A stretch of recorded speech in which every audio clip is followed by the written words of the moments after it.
Baiklah, saya akan menjawab nomor 4.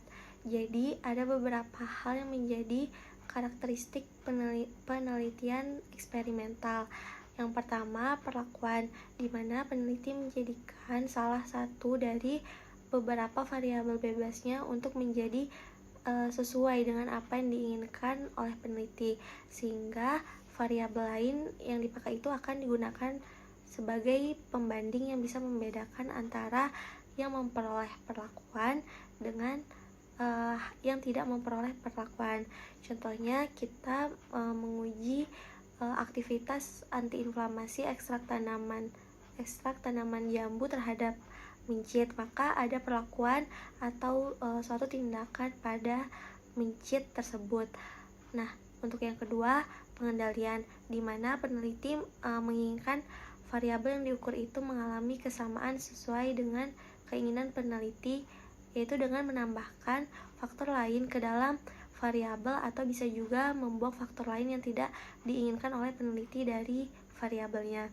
Lalu yang ketiga, pengamatan, di mana peneliti mengamati untuk melihat atau membuktikan apakah ada pengaruh dari suatu variabel bebas yang telah dilakukannya terhadap variabel lain atau variabel terikat dalam penelitian eksperimental yang dilakukan. Nah, lalu untuk yang keempat, meneliti pengaruh atau hubungan sebab akibat dari suatu perlakuan tertentu terhadap gejala pada suatu kelompok tertentu dibanding kelompok yang lain dengan menggunakan suatu perlakuan yang berbeda. Nah, untuk contoh penelitian eksperimen ini yaitu uji aktivitas antidiabetes ekstrak etanol daun salam terhadap mincit. Selanjutnya, hal penting di penelitian non-eksperimental. Pertama, apa adanya atau tidak ada kontrol variabel. Kedua, meneliti keadaan pada kelompok tertentu tanpa adanya perlakuan.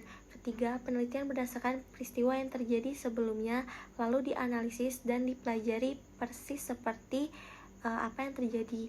Yang keempat, tidak ada sampel penelitian yang dibuat, jadi sampel atau partisipannya itu sudah ada dan berkembang di lingkungannya.